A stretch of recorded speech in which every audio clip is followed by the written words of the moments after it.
है हामी एकदम सन्डी खर्कबाट माथि आइसकेपछि पहिलो ब्रेक गरेका छौँ यहाँनिर।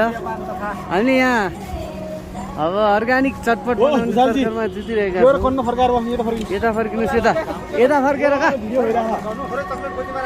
चक्लेट विशाल सर, मानबहादुर भाइ अहिले यता छ, उहाँलाई देखाउँ ल। विशाल सर चटपट बनाउने तर्खरमा हामी लागिरहेछौँ। एकदम स्या स्या स्या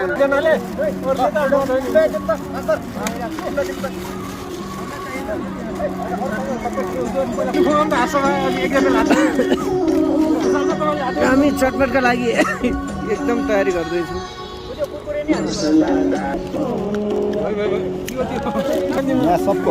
होइन अब आधा फेरि बनिसकेपछि हो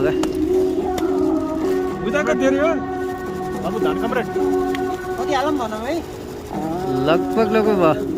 धेरै मिठो हुन्न सर, खान सकिन्न का।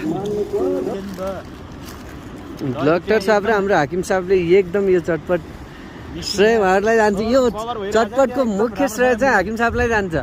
उहाँले हिजो राति 7 बजे आएर चटपट बनाउने भनिसकेपछि मैले कोठा त आलु रहन्छ, तत्काल भुसार र आलुको व्यवस्था गरेर पक्कै भनेको। चटपट भाग लगाउने तर्खरमा पुगिसकेका छौँ। हेर्नुहोस् है कसको भागमा कति पर्यो। डाक्टर साहब चस्मा खोलेर लामै त्यो तलमाथि पर्न सक्छ है त्यो।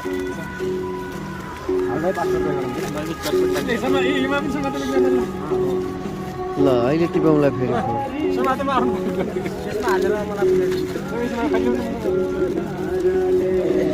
यसैमा खान्छौँ, तर यसलाई लास्टमा हामीले फोहोरलाई व्यवस्थापन गर्नु।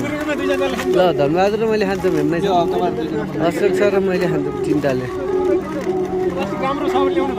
अब अहिलेलाई हाम्रो भिडियो बनाउने कार्यक्रम यिसक्यो। हामी अब खान पनि पर्यो, भिडियो मात्रै बनाएर त भएन, मुखमा त आफै आउन।